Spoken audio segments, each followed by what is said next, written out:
এজন্য আল্লাহ বললেন, কবরে না ঢুকলে তোমাদের এই আকাঙ্ক্ষা থামবে না, লোভ লালসা বন্ধ হবে না। হাত্তা যুরতুমুল মাকাবির, কবরে তোমাদেরকে যেতেই হবে, মরতে তোমাদেরকে হবেই। এই পৃথিবীতে কেউ থাকার জন্য আসে নাই, জোরে বলেন ঠিক কিনা? মরতেই হবে, যেতেই হবে, চলে যেতেই হবে। এজন্য বিশ্বনবী বলতেন, আকসিরু যিকরা হাযিমিল লাযাত, জীবনের সব স্বাদ আল্লাহকে নিঃস্বাদ করে দেয়, পানসা করে দেয়। ওই মৃত্যুর কথা বেশি বেশি স্মরণ করবা। জীবনের স্বাদ আল্লাহ সব কিছুকে পানসা করে দেয়। কোন জিনিস? মরণ। চিল্লায় বলেন কোন জিনিস? আর জোরে বলেন কোন জিনিস? সুনিশ্চিত যেতেই হবে। কোনো সন্দেহ আছে?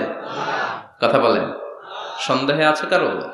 The most certain thing in our life is death, and the most uncertain thing in our life is the time of death. আমাদের জীবনের সবচেয়ে সুনিশ্চিত বিষয় হচ্ছে আমাদের মরণ, মরতে হবে। কিন্তু সবচেয়ে অনিশ্চিত বিষয় হচ্ছে মরণের সময়।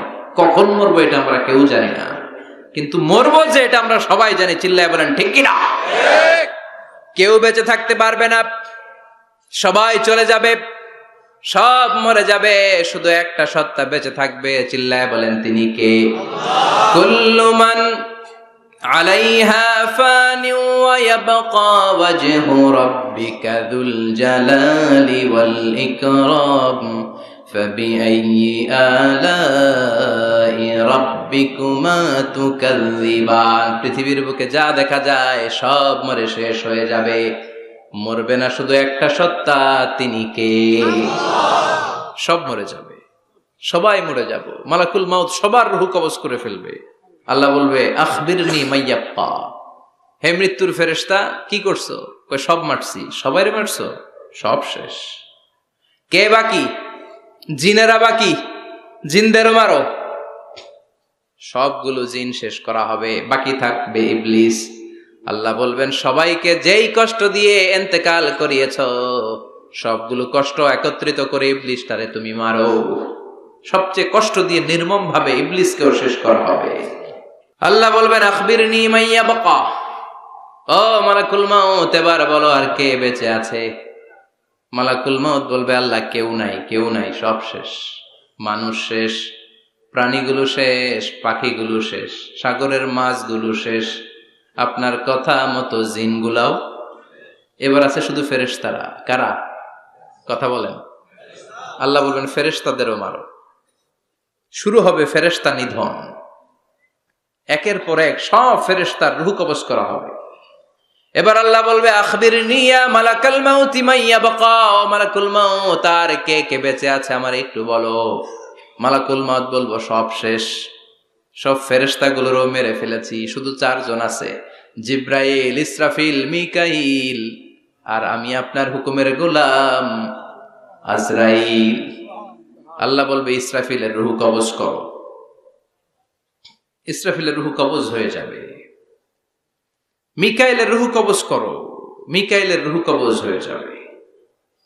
ইসরাফিলের রূহ কবজ করো, কবজ হয়ে যাবে। আল্লাহ বলবে, আখবিরনি মাইয়াবকা, মালাকুল মউত এবার বলো কে বেঁচে আছে?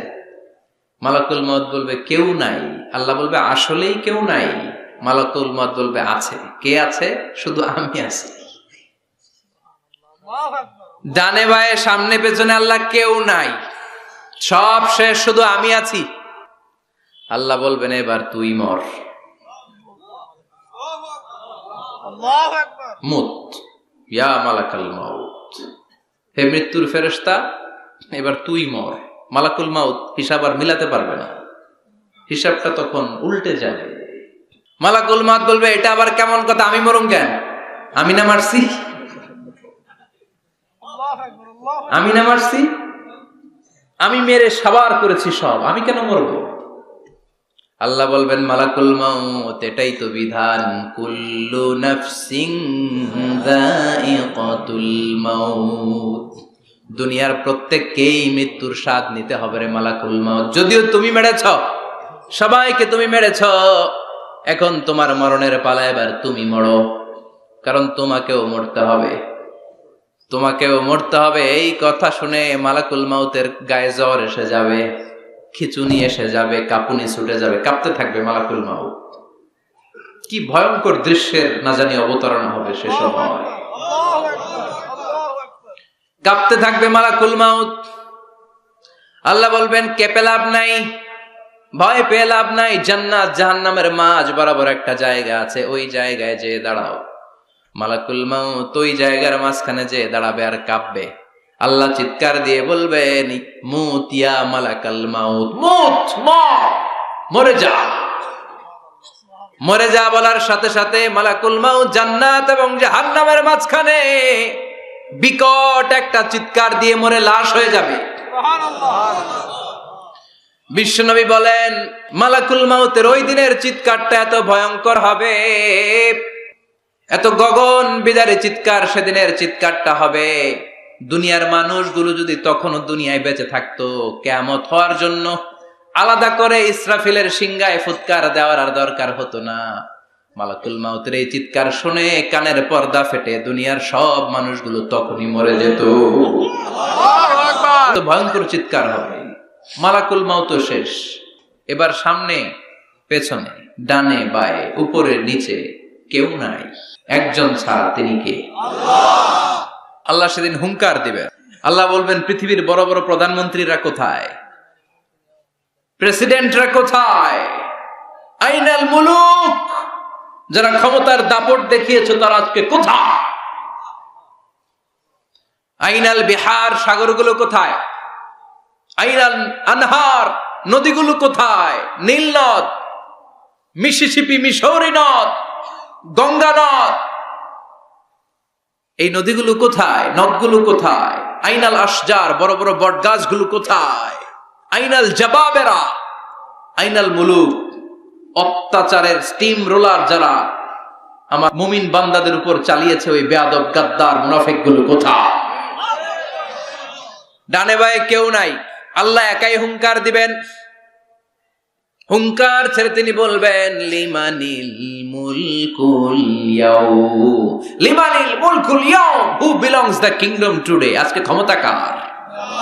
চিৎকার করে বলেন আজকে ক্ষমতা কার?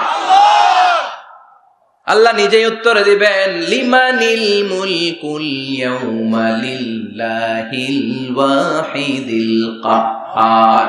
আজকে ক্ষমতার মালিক মহাবিশ্বের কেউ নয়, ক্ষমতার মালিক হলেন একজন, তিনি কে? কেউ থাকবে না, সব চলে যাবে, একজন ছাড়া, তিনি কে? এজন্য আল্লাহ বললেন আলহাকুমুত তাকাসুরু হাত্তা যুরতুমুল মাকাবির। দুনিয়ার লোভ লালসা তোমাদেরকে মোহাচ্ছন্ন করে রেখেছে, এই মোহ কোনদিন তোমাদের কাটবে না। হাত্তা যুরতুমুল মাকাবির, যতদিন না কবরে ঢুকবা। চিল্লায় বলেন ঠিক কিনা? এজন্য বিশ্বনবী বলতেন কবর হলো জাহান্নামের প্রথম স্টেশন, কবর হলো আখিরাতের প্রথম স্টেশন। কবরের এই স্টেশনে যদি মাফ পাওয়া যায়, সামনে যতগুলো স্টেশন পার হতে হবে সবগুলারে সহজ করে দিবে কে? আর কবরের স্টেশনে যদি গন্ডগোল লাগে, সামনে আরো গন্ডগোল আছে না নাই? বেশি না কম? এজন্য বিশ্বনবী বলতেন আল কবর ইম্মা রাউদাতুম মিন রিয়াদিল জান্নাহ আও হুফরাতুম মিন হুফারিন নার। কবর হয়তো কারো জন্য জান্নাতের বাগান, কিংবা কারো জন্য জাহান্নামের গর্ত। আমরা আল্লাহর কাছে দোয়া করি, আল্লাহ আমাদের সকলের কবর গুলোরে জান্নাতের বাগান বানিয়ে দাও। এজন্য বিশ্বনবী সব সময় দোয়া করতেন আল্লাহুম্মা ইন্না নাউযু বিকা মিন আযাবিল কবর। ও আল্লাহ, কবরের আযাব থেকে তুমি আমাদের বাঁচাও, পড়ে না আমিন। বিশ্বনবী বলতেন আমি দেখেছি কবরের মধ্যে তোমাদেরকে প্রশ্ন করা হবে, কবরে তোমাদের পরীক্ষা নেওয়া হবে। পুরো দুনিয়াটাই যেমনি পরীক্ষা, আখিরাতের প্রথম স্টেশন কবরেও পরীক্ষা আছে না নাই? প্রশ্ন আছে না নাই? কয়টা? জোরে বলেন। মুমিনদের জন্য 4টা, কাফিরদের জন্য 3টা। ভালো করে জানেন, চিল্লায় বলেন মুমিনদের জন্য কয়টা, কাফিরদের কয়টা? প্রশ্নপত্র ফাঁস করে দিছে কে? কথা কন। এরপরও যদি ফেল করি দোষ কার?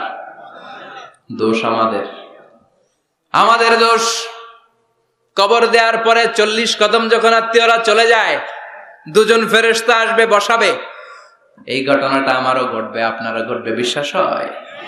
প্রস্তুত আছেন তো? বসিয়ে দেয়া হবে। মুমিন বান্দাকে প্রথম প্রশ্ন করবে, আমার রব্বুক, তোর রবের নাম কি? মুমিন বান্দা বলিষ্ঠ কণ্ঠে বলে দিবে, আল্লাহ আমার রব, এই রবি আমার সব। পড়েন, আল্লাহ আমার রব, এই রবি আমার সব। দমে দমে তনু মনে তারি অনুভব। তোমার দুনিয়াতে আমি যেদিকে তাকাই, অথই নেয়ামাতে ডুবে আছি সবাই। পাখ পাখালির গানে শুনি তসবিহ কলরব, তসবিহ কলরব। আল্লাহ আমার রব, এই রবি আমার সব। পড়েন আমিন। আমরা যেন আল্লাহ বলিষ্ঠ কণ্ঠে বলতে পারি, আল্লাহ আমার রব, তুমি কবুল করো। পড়েন আমিন। প্রথম প্রশ্ন খালাস। দ্বিতীয় প্রশ্ন, আমা দীনুক, তোর দিনের নাম কি, ধর্মের নাম কি? চিৎকার দিয়ে আমরা বলবো, আমাদের ধর্মের নাম। তৃতীয় প্রশ্ন করা হবে, মান হাযার রাজুল, দেখো তো এই লোকটারে চিনো কিনা, এই লোকটারে চিনা চিনা লাগে কিনা। আমরা বলবো, চিনি মানি, এই লোকের জন্য আমরা দুনিয়াতে সব করতে রাজি ছিলাম। এই লোকের জন্য আমরা দেহের প্রাণ ঢালা উচ্ছ্বাস ছিল আমাদের হৃদয়ে। আমাদের দেহের রক্তটুকু বিলিয়ে দিতে আমরা পৃথিবীর বুকে কুণ্ঠাবোধ করি নাই। চিল্লায় বলেন ঠিক কিনা? এই নবী আমাদের পেয়ারা নবী, চাঁদের চেয়েও সুন্দর তুমি, নবী আমার কামলিওয়ালা। চাঁদের চেয়ে সুন্দর তুমি, নবী আমার কামলিওয়ালা। দু জাহানের বাদশাহ তুমি, প্যারা নবী সাল্লাল্লাহু আলা। দু জাহানের বাদশাহ তুমি, প্যারা নবী সাল্লাল্লাহু আলা। চাঁদের চেয়ে সুন্দর তুমি, নবী আমার কামলিওয়ালা। পড়েন আল্লাহু আকবার। আমরা বলবো, এটা আমাদের কামলিওয়ালা নবী। এই নবীর অনুসরণ আমরা করেছি, এই নবীর কথা আমরা দুনিয়ায় মেনেছি। তার মানে প্রথম প্রশ্নেও পাস, দ্বিতীয় প্রশ্নেও পাস, তৃতীয় প্রশ্নেও পাস। এবার মুমিনদের জন্য এক্সট্রা একটা কোশ্চেন আছে না নাই?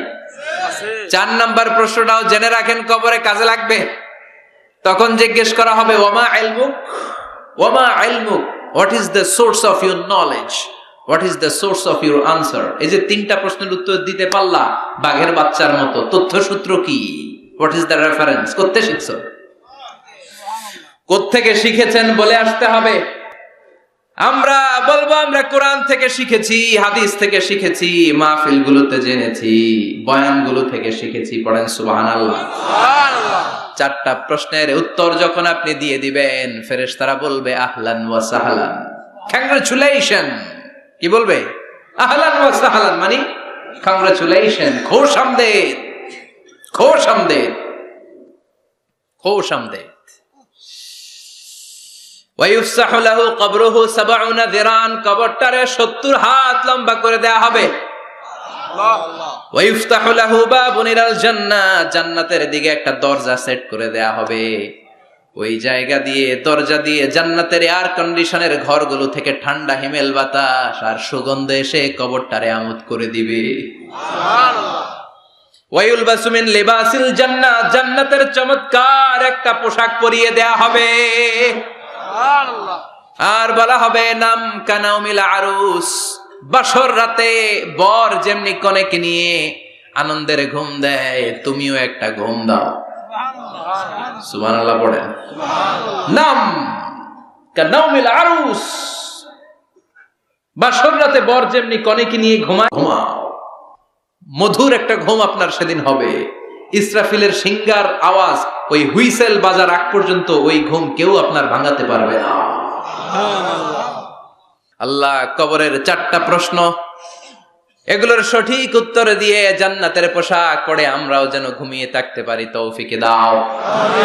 আর জোরে পড়েন আমিন। এবার নাস্তিকদের পালা, বামপন্থীদের পালা, রামপন্থীদের পালা, ইসলাম বিরোধীদের পালা, কোরআন বিরোধীদের পালা, নবী বিরোধীদের পালা। ওদের সামনে 2জন ফেরেশতা আসবে, আসওয়াদান আজরাকান, আসওয়াদান আজরাকান, নীলাভ চোখ, কালো গাত্র বর্ণের, নীলাভ চোখ, চোখগুলো নীল, গায়ের কালার হবে কালো, তাহলে কি ভয়ঙ্কর চেহারা হবে ফেরেশতা দুজনের। এসে বলবে ওঠ, বস, মার রব্বুক, তোর রবের নাম কি? কয় জানি না। কি কয়? জানি না। লা আদ্রি, আমি জানি না। আমি অমুক নেতার পিছনে পিছনে ঘুরতাম, খালি এটা মনে আছে। আমি মাও সেতুংকে নেতা মানতাম, আমি কার্ল মার্কসকে নেতা মানতাম, আমি নেতা খেতাদের পিছনে ঘুরতাম। রব কি, ইসলাম কি, দিন কি, কিচ্ছু আমি জানি না। মাফ চাই, জানি না। দ্বিতীয় প্রশ্ন, ওমা দিন, উত্তর ধর্মের নাম কি? কয় আমার কোনো ধর্ম নাই,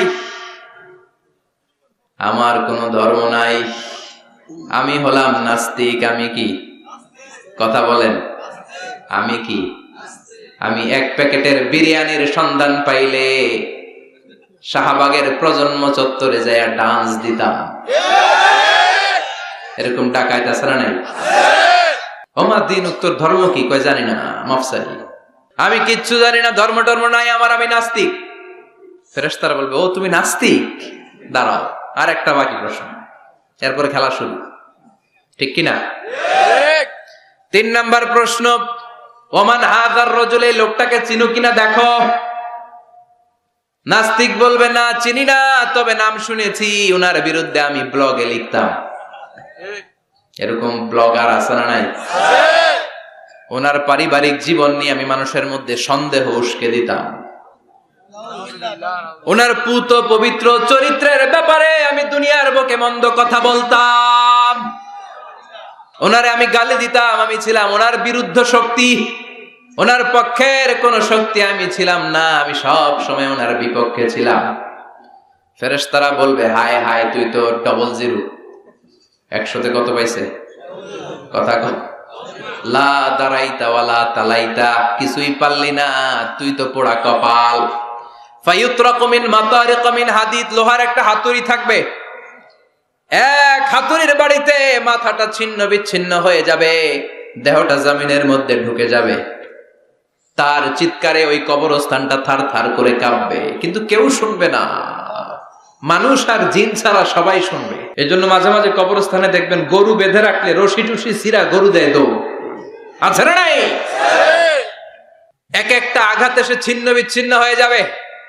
ইউকালু লিল আরদি, জমিনকে বলা হবে ইলতাইমি, চাপ দাও, প্রেসার মারো।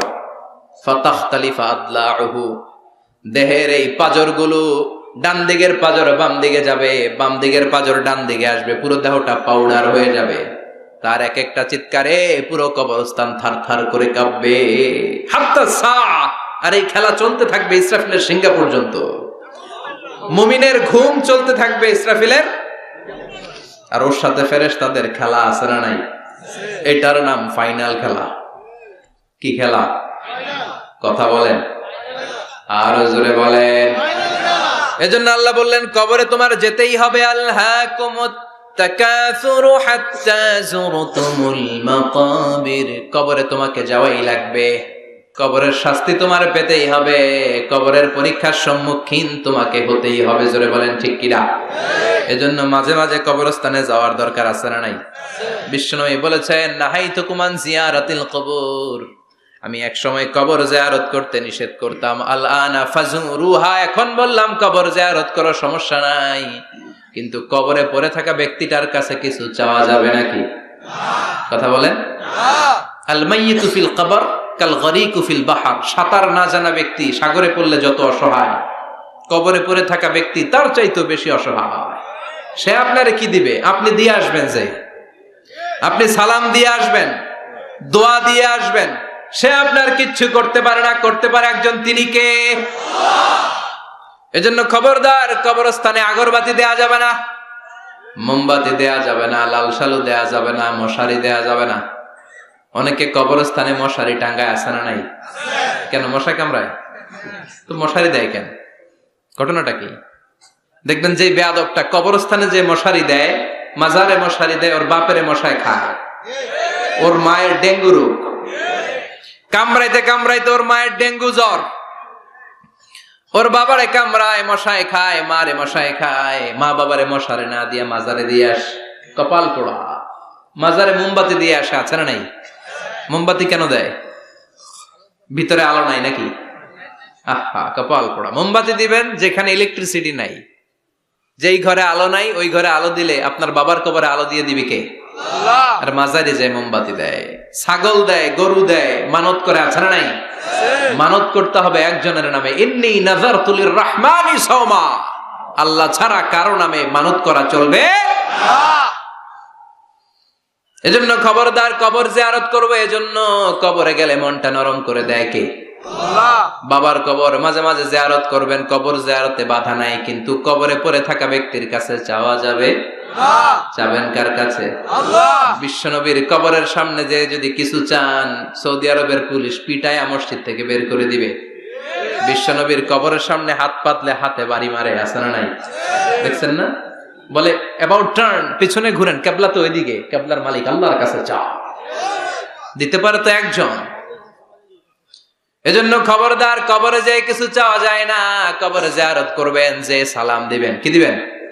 আসসালামু আলাইকুম আহলা দিয়ার মিনাল মুমিনিন ওয়াল মুসলিমিন ওয়া ইন্না ইনশাআল্লাহু বিকুম লাহিকুন আনতুম লানা সালাফ ওয়া নাহনু লাকুম তাবা ইয়ারহামুল্লাহ আল মুস্তাকদিমিনা মিন্না ওয়াল মুস্তাখিরিন নাসআলুল্লাহ লানা ওয়া লাকুমুল আফিয়া। বিশ্বনবী কবর দেখলে এই লম্বা দোয়াটা পড়তেন, চিল্লায় পড়েন সুবহানাল্লাহ। এর মানে হলো কবরবাসীরা সালাম, আল্লাহ আপনাদের উপর রহমত করুক। আপনারা নিচে, আমি উপরে, তার মানে এই না আমি একদিন আসবো না। সবার গন্তব্য একটা, দ্য সেম ডেস্টিনেশন। আপনারা হয়তো কিছুদিন আগে গিয়েছেন, কিছুদিন পরেই আমরা আসতেছি। কথা বলেন, এটা মাথার মধ্যে ঢুকিয়ে দেয় কে? এজন্য কবর জিয়ারতের দরকার আছে না নাই? এজন্য আল্লাহ বললেন, আল্লাহাকুমুত তাকাসুরু হাত্তা যুরতুমুল মাকাবির। দুনিয়ার ভোগের সামগ্রী তোমাদেরকে পাগল বানিয়ে দিয়েছে, কবরে না ঢোকা পর্যন্ত তোমাদের এই গাফলতি কোনোদিন শেষ হবে না। এরপর আল্লাহ বললেন, কাল্লা, নেভার, কখনো না। তোমরা যে ভাবতেছো টাকা পয়সা ক্ষমতা তোমারে বাঁচিয়ে রাখবে, পারবে নাকি? কাল্লা সাউফা তা'লামুন, অচিরেই জানতে পারবা আসল ঘটনা কি। সুম্মা কাল্লা সাউফা তা'লামুন, অচিরেই জানবা কবরের জগৎটা কত ভয়াবহ। এজন্য বিশ্বনবী বলতেন, প্রত্যেক নামাজি সালাম ফিরানোর আগে আল্লাহর কাছে 4টা জিনিস থেকে পানা চাবা। কয়টা? 1 হলো কবরের আযাব, 2 হলো জাহান্নামের আযাব, 3 হলো দিন দুনিয়ার ফিতনা, 4 হলো দাজ্জালের ফিতনা। বিশ্বনবী সালাম ফিরানোর আগে পড়তেন, আল্লাহুম্মা ইন্না নাউযু বিকা মিন আযাবিল কবর ওয়া নাউযু বিকা মিন আযাবি জাহান্নাম ওয়া নাউযু বিকা মিন ফিতনাতিল মাহইয়া ওয়াল মামাত ওয়া নাউযু বিকা মিন ফিতনাতিল মাসীহিদ দাজ্জাল। পড়েন আমিন। এই দোয়াগুলো পড়ার দরকার আছে না নাই? এরপর আল্লাহ বললেন, কাল্লা লাউ তা'লামুনা ইলমাল ইয়াকিন, যেদিন তুমি মৃত্যু নিজ চোখে দেখবা, ওই দিন তোমার যে এক্সপেরিয়েন্স হবে, ওয়াজ শুনে, সেটা কোনোদিন হবে না। ইয়াকিন 3 ধরনের। একটা ইলমুল ইয়াকিন, মরতে হবে, এটা যখন জানি, ইলমুল ইয়াকিন। এবার একদিন সামনে একজনের দেখলাম মরে গেছে, এটা হচ্ছে আইনুল ইয়াকিন, দেখলাম। আর যেদিন নিজে মরবো এটার বলে হাক্কুল ইয়াকিন, ঠিক কিনা? ঠিক। এজন্য আল্লাহ বললেন, গোলাম লাতারাউন্নাল জাহিম, সেদিন কবর তোমরা দেখবা, সেদিন জাহান্নামের টকবগে আগুন তোমরা দেখবা। জাহান্নামের আগুন দুনিয়ার আগুনের মতো নাকি? কথা কন। জাহান্নামের আগুনকে আল্লাহ বলেছে নারুল্লাহ, এটা আল্লাহর আগুন। কার আগুন? গ্যাসের চুলা দিয়ে আমরা ঘরে যে তরকারি পাকাই, যে আগুন দিয়ে, এই আগুন জাহান্নামের আগুন একরকম? 70 গুণ বেশি তেজওয়ালা। দুনিয়ার আগুন হাতে লাগলে হাত জ্বলে, পায়ে লাগলে পা জ্বলে। জাহান্নামের আগুন দেহের যেখানেই লাগুক না, আগে কলিজাটা জ্বলে যাবে। আগে কোন জায়গাটা জ্বলবে? নারুল্লাহিল মুখদা আল্লাতী তাত্তালিউ আলাল আফইদা। আগে কলিজাটা ছারখার। সেদিন তোমরা সেই ভয়ঙ্কর দোজখ দেখবা। সুম্মা লাতারাউন্নাহা আইনাল ইয়াকিন, চাক্ষুষ দেখবা। সুম্মা লাতুসআলুন্না ইয়াওমা ইযিন আনিন নাঈম, সেদিন আল্লাহর দেয়া সবগুলো নেয়ামতের ব্যাপারে তোমাদের জিজ্ঞেস করবে কে? লাতুসআলুন্না ইয়াওমা ইযিন আনিন নাঈম। বিশ্বনবী একদিন রাতের বেলা ক্ষুধার্ত, প্রচন্ড ক্ষুধা। ক্ষুধার চোটে ঘর থেকে বের হয়ে দেখে আবু বকরও বাইরে, ওমরও বাইরে। ঘটনা কি? হোয়াট এ কোইন্সিডেন্ট, কেমনে মিলে গেল? বিশ্বনবী বললেন, আবু বকর বাইরে কেন? কয়, নবী ক্ষুধা। ও মার, তুমি তো এই টাইমে বাইরে থাকো না, বাইরে কেন? কয় ঘরে খাওয়ান নাই, বিশ্বনবীর পেটেও খাবার নাই। বিশ্বনবী বললেন চলো এক আনসারী সাহাবীর বাড়িতে যাই। যে দেখেন সাহাবী বাড়িতে নাই, ফ্যামিলির লোকদের জন্য কুয়া থেকে পানি আনতে গেছে। পানি এনে দেখে বিশ্বনবী আর আবু বকর ওমর দাঁড়ানো।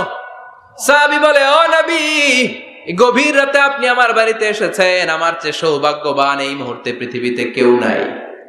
ও নবী, কি মেহমানদারি করব? বিশ্বনবী বললেন যা আছে তাই নিয়ে আসো। সাহাবা খেজুর বাগান থেকে খেজুরের ডাল ভেঙে আনলেন।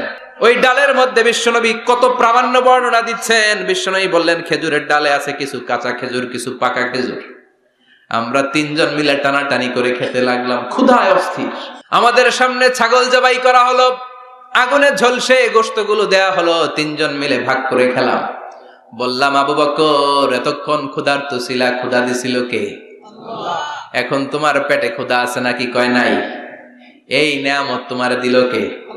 সুম্মা লাতুসআলুন্না ইয়াউমাইযিন আনিন নাঈম। বিশ্বনবী বললেন, ও আবু বকর, এই যে নিয়ামত এই মাত্র খেলা, এই নিয়ামতের ব্যাপারেও তোমারে জিজ্ঞেস করবে কে? তাইলে প্রতিটি নিয়ামতের ব্যাপারে ইন দ্য ডে অফ জাজমেন্টে প্রশ্ন আছে না নাই? নিয়ামত আল্লাহ আমাদেরকে কম কম দিছে, তাই না? কথা কন, কথা কন। ঠিক যেই মুহূর্তে আমরা এখন সুস্থ, অসুস্থ হয়ে হসপিটালে পড়ে আছে না নাই? মৃত্যুর সাথে কঠিন পরিস্থিতিতে পড়ে আছে, এরকম আছে না নাই? এজন্য আল্লাহ বললেন, ওয়া ইন তাউদ্দু নি'মাতাল্লাহি লা তুহসুহা। এত নিয়ামত দিয়েছি, গুণে শেষ করা যাবে না। কিয়ামতের দিন এই নিয়ামতগুলোর ব্যাপারে পাই টু পাই আমাদের কাছে হিসাব চাইবে কে? আল্লাহ। কথা কন। পাঁচটা বিষয়ের হিসাব চাইবে। নাম্বার 1, আন হায়াতিহি ফিমা আফনা। তোমার জীবনটাকে তুমি কোন কাজে লাগিয়েছো? এটা হচ্ছে কমন কোশ্চেন। কবরের প্রশ্ন আমাদের 4টা, আর কিয়ামতের ময়দানে কয়টা? কথা কন। নাম্বার 1, জীবন দিয়েছে, জীবন কোন কাজে লাগিয়েছো? নাম্বার 2, জীবনে যে যৌবন আছে, যৌবনটারে কোন কাজে লাগিয়েছো? ঠিক কিনা? যৌবনের ইবাদত আল্লাহর কাছে বড় প্রিয়। যুবক যারা নামাজ পড়ে, বুড়ো হলে নামাজ পড়তে না পারলেও আমল নামায় নামাজের সওয়াব দিবে কে? সুবহানাল্লাহ কইবেন না? পেনশন স্কিম, এটা কি বলে? After service appreciation. 30 বছর গভর্নমেন্ট জব করার পরে বয়স হচ্ছে 60, আর করতে পারেন না, তখন একটা বান্ডেল, এক বান্ডেল টাকা আপনারে দিয়ে দিবে। পেনশন স্কিম, জাতিকে সার্ভ দিয়েছেন, এখন পারেন না, তারপরেও টাকা আছে না নাই? এটাকে বলে আফটার সার্ভিস অ্যাপ্রিসিয়েশন। এত সার্ভিস যে দিয়েছেন, অ্যাপ্রিসিয়েশন। এজন্য যুবক যারা এখন নামাজ পড়ো, ইসলামের পক্ষে থাকো, বুড়ো বয়সে কোমরে ব্যথার কারণে নামাজ পড়তে না পারলেও পেনশনের মতো আমল নামায় সওয়াব দিবে কে?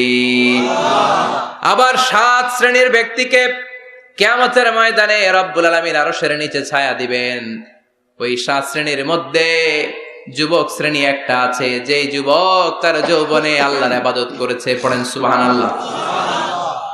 যৌবনটা আল্লাহর ইবাদতে কাটিয়েছে, তার জন্য স্পেশাল আল্লাহর আরশের নিচে ছায়া আছে না নাই? এই 7 শ্রেণীর মধ্যে 2 শ্রেণীরই যুবক। একটা হচ্ছে যে যুবক যুবক বয়সে ইবাদত করেছে, আরেকটা হচ্ছে যে যুবক কোন মেয়ের সাথে পাপ কাজের অফার পেয়েও বলেছে, ইন্নী আখাফুল্লাহ, নিশ্চয় আমি ভয় পাই একজনকে, তিনি কে? আল্লাহ। চিল্লায় বলেন কে?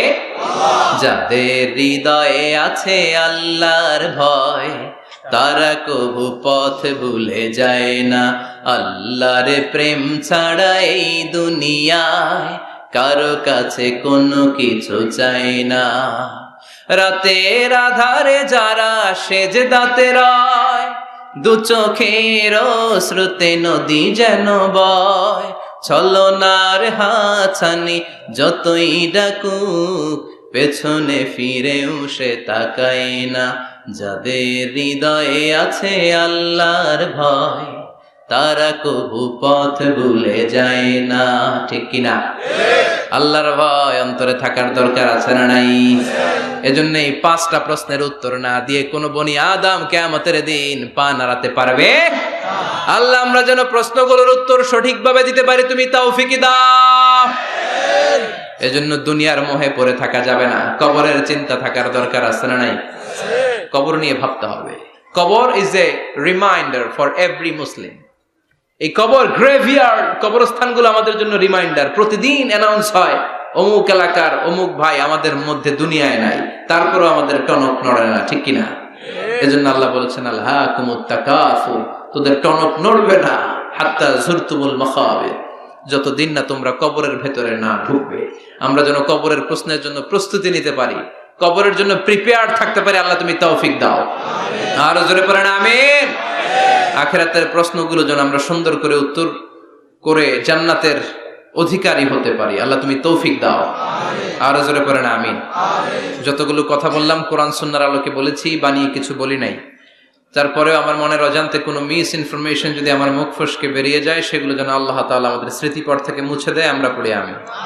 সত্য, সুন্দর, কল্যাণকর, হকের পক্ষে যা বলেছি তার সবটুকু প্রথমে আল্লাহ তাআলা আমাকে এবং আপনাদের সবাইকে আমলের তৌফিক দান করুক। আমরা পড়ি আমিন। শীতকালে রাত 12টা তো মানে অর্ধেক রাত শেষ।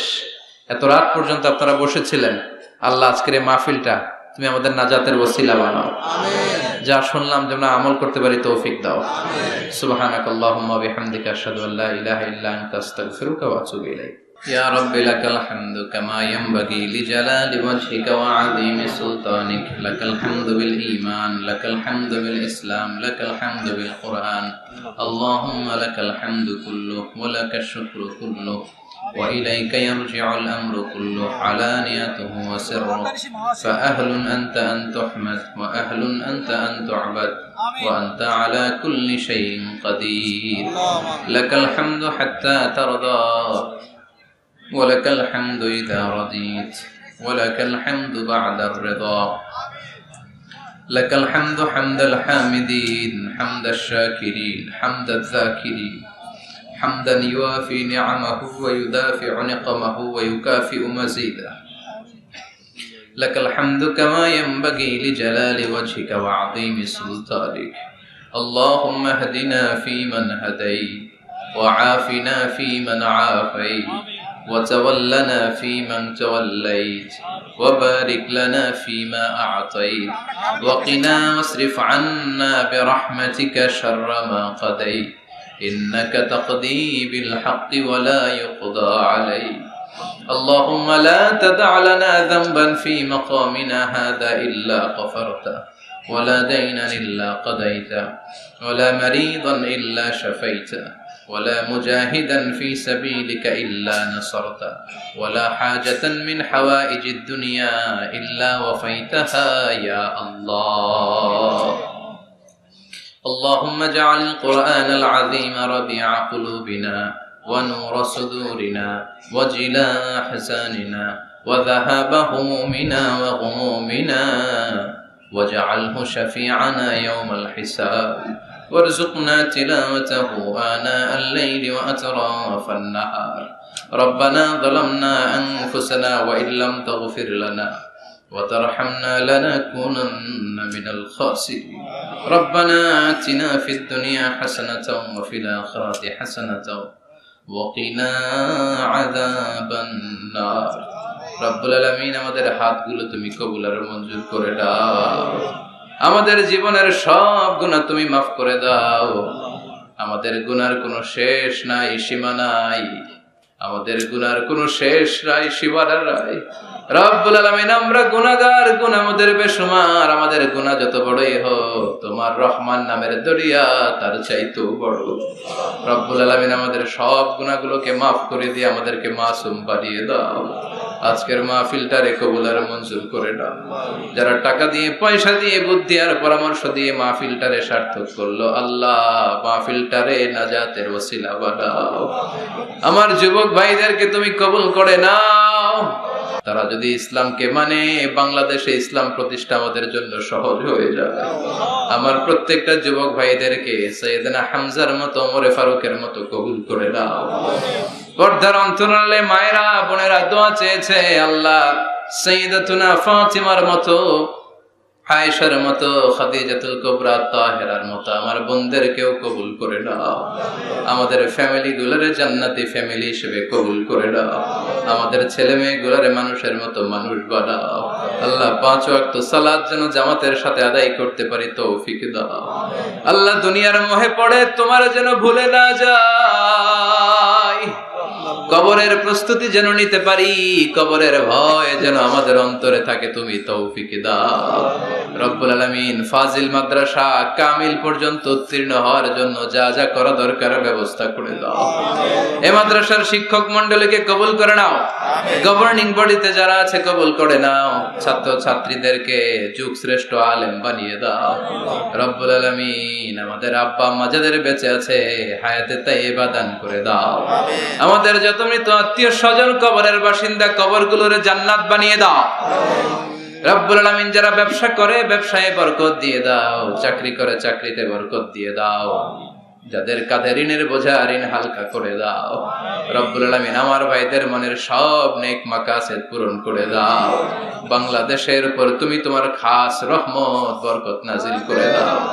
নেয়ামত দিয়ে তুমি আমাদের জীবনটারে ধন্য করেছো রে মাওলা। তোমার নেয়ামতের শুকরিয়া কোন ভাষায় আমরা করব, এই সুন্দর ভাষা তোমাদের জানা নাই।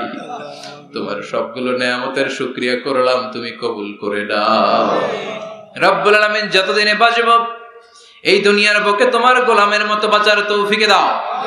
সব সময় হকের পক্ষে, ইসলামের পক্ষে, কোরআনের পক্ষে থাকার তৌফিক দাও রব্বুল আলামিন। কয়দিনের হায়াত নিয়ে দুনিয়ায় আমরা এসেছি জানি না, যতদিন বাঁচবো হকের পক্ষে কথা বলার তৌফিক দাও।